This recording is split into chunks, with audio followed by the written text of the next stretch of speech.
Hello students, online classes में आप सभी का स्वागत है। कल अपन ने रासायनिक समीकरण के बारे में पढ़ा था। आज अपन रासायनिक समीकरण की सीमाएं यानी रासायनिक समीकरण की कौन कौन सी सीमाएं होती है, पहले इसके बारे में बात कर लेते हैं। रासायनिक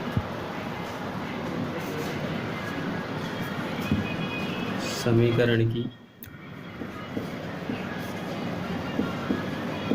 सीमाएं।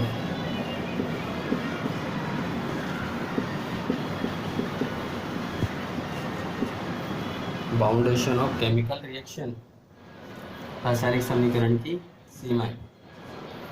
रासायनिक समीकरण के द्वारा हमें किन किन चीज़ों का पता नहीं चलता है, ठीक है। जैसे मान लीजिए मैं कोई अभिक्रिया लिख देता हूँ। जैसे मैंने एक उदाहरण दिया था कि कैल्शियम ऑक्साइड की क्रिया जल के साथ करने पर कैल्शियम हाइड्रोक्साइड का निर्माण होता है, जिसे अपन चूने का पानी कहते हैं, ठीक है ना।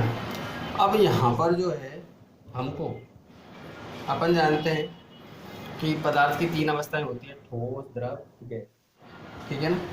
इन अवस्थाओं के बारे में जब तक जानकारी नहीं दी होती है तब तक हमको पता नहीं चलता है कि ये कौन सी अवस्था में है, ठीक है। तो पहली सीमा पदार्थ की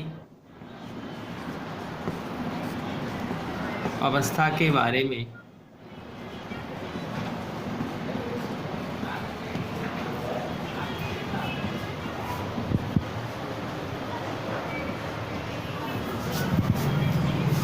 जानकारी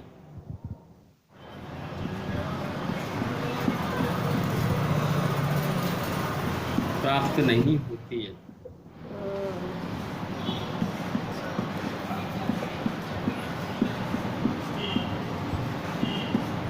ठीक है ना, पदार्थ की अवस्था के बारे में जानकारी प्राप्त नहीं होती है। दूसरा, यहाँ पर हमको ये भी नहीं दे रखा कि पदार्थ की सांद्रता कितनी है, तो पदार्थ की सांद्रता के बारे में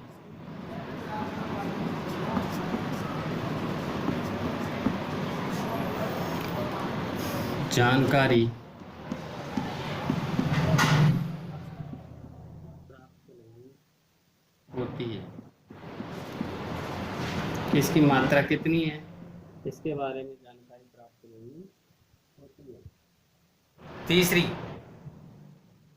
सीमा की बात करें इसकी, तो अभिक्रिया के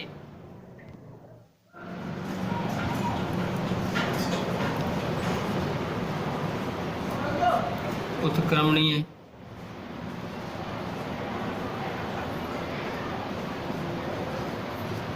अभिक्रिया के लिए इस प्रकार के तीर का निशान लगाते हैं, ठीक है ना। अभिक्रिया के उत्क्रमणीय व अनुत्क्रमणीय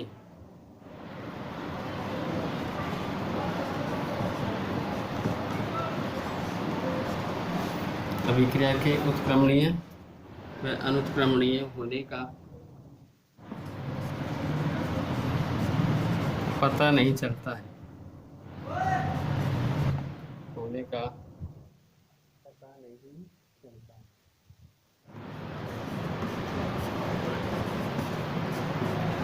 ठीक है, 3 सीमा हो गई। चौथी सीमा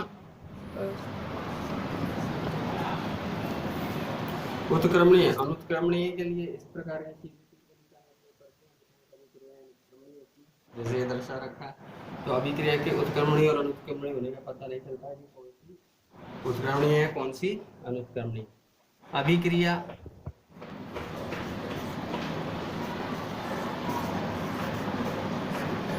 में भाग लेने वाले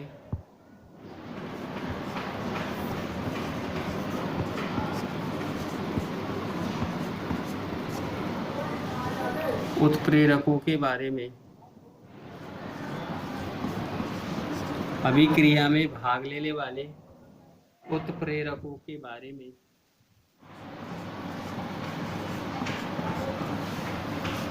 कोई जानकारी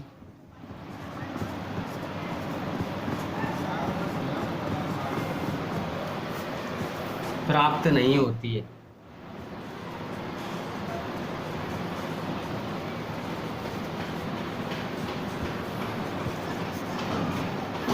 यानी अभिक्रिया में कौन सा उत्प्रेरक भाग लेगा इसके बारे में कोई जानकारी प्राप्त नहीं होती है। जैसे अमोनिया N2+3H2, अब ये हैबर विधि से जब अमोनिया बनाया जाता है ना तो इसमें Fe उत्प्रेरक काम करता है। कौन सा काम करता है? Fe, जिससे 2NH3 का निर्माण होता है। ठीक है, तो यहाँ पर जो उत्प्रेरक किसे कहते हैं? अभिक्रिया में भाग लेने वाले व्यवहारी पदार्थ जो अभिक्रिया के वेग को या तो बढ़ा देते हैं या घटा देते हैं, उत्प्रेरक कहलाते हैं। तो उत्प्रेरकों के बारे में जानकारी तब तक प्राप्त नहीं होगी जब तक कि उत्प्रेरक का नाम नहीं ले रखा हो। ठीक है, इसी प्रकार अगली बाउंडेशन, अगली सीमा कौन सी है वो देखिए।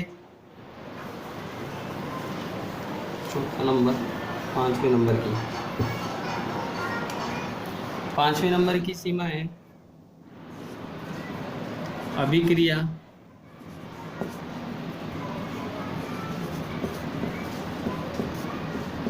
किस ताप व दाब पर होगी?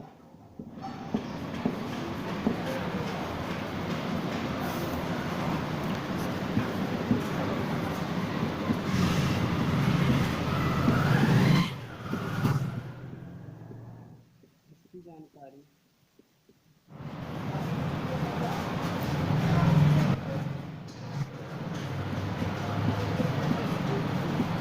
प्राप्त नहीं होती है।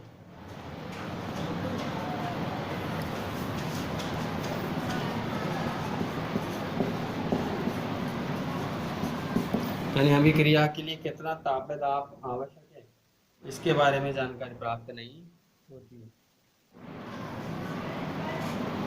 6वां नंबर, 5वां नंबर ये हो गया अभिक्रिया किस ताप व दाब पर होगी, इसकी जानकारी प्राप्त नहीं होती है। अभिक्रिया के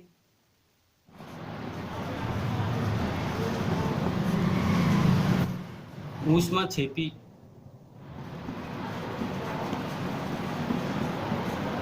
व ऊष्माशोषी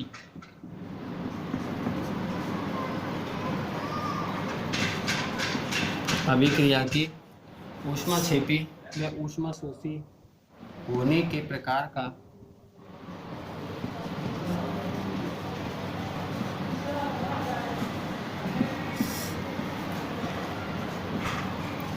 पता नहीं चलता है। पता नहीं चलता है। तो ध्यान देना थोड़ा सा, ये समझ लो। ऊष्माक्षेपी और ऊष्माशोषी अभिक्रिया किसे कहते हैं?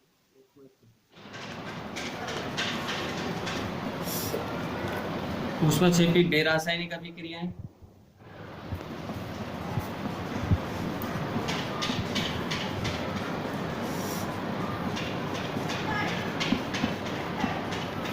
जिनमें उत्पाद निर्माण के साथ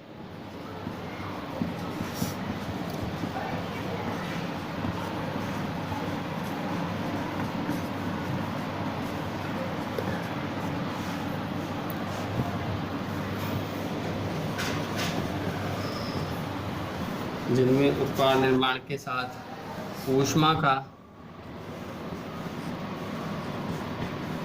उत्सर्जन होता है वो कौन सी अभिक्रिया कहलाती है? ऊष्माक्षेपी अभिक्रिया कहलाती है। ऊष्माक्षेपी अभिक्रिया के लिए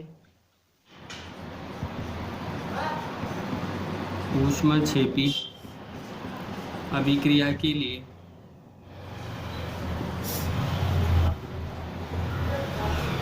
धनात्मक चिन्ह का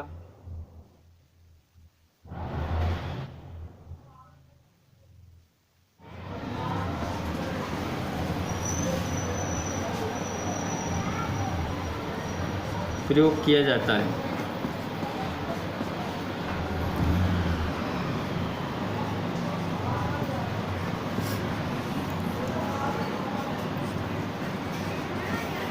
ऊष्माक्षेपी अभिक्रिया के लिए धनात्मक चिन्ह का प्रयोग किया जाता है। अब बात करते हैं ऊष्माशोषी की, कि ऊष्माशोषी अभिक्रिया किसे कहते हैं, जिससे अच्छे से टॉपिक क्लियर हो जाए। सुनो, ऊष्माशोषी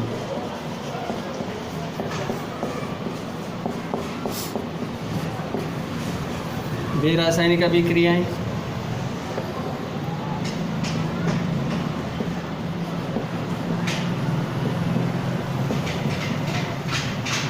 जिनमें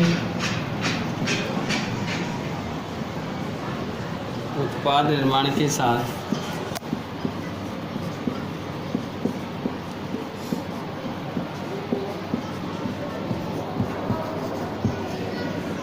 रासायनिक अभिक्रियाएं जिनमें उत्पाद निर्माण के साथ ऊष्मा का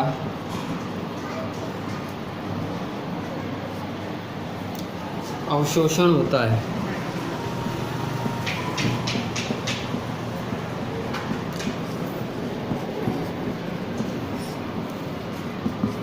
इसके लिए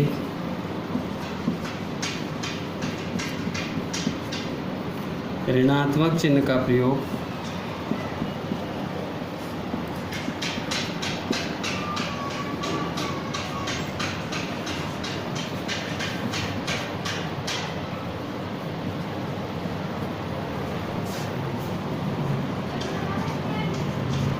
किया जाता है। ठीक है, देखिए ऊष्माक्षेपी अभिक्रिया में धनात्मक चिन्ह का प्रयोग करेंगे, ऊष्माशोषी में ऋणात्मक चिन्ह का प्रयोग करेंगे। जैसे यहाँ पर देखिए H2 + I2 लिख दिया, ठीक है ना। अब इसमें बनेगा 2HI। तो यहाँ पर जो है ऋणात्मक चिन्ह लगाकर और किलो जूल जो ऊष्मा का मात्रक होता है उसको लिखा जाता है, जितनी मात्रा में ऊष्मा मुक्त होती है। यहाँ पर जैसे मैंने आपको एक उदाहरण दिया था N2 + 3H2 तो 2NH3, तो यहाँ पर धनात्मक चिन्ह का प्रयोग करके किलो जूल ऊष्मा को लिखा जाएगा। इस प्रकार से जो है ये रासायनिक समीकरण की कुछ सीमाएं हैं, जिनके बारे में हमको रासायनिक समीकरण के द्वारा पता नहीं चलता है। एक आखिरी लास्ट सीमा जो रासायनिक समीकरण की है वो 7वें नंबर की, अभिक्रिया के पूर्ण होने का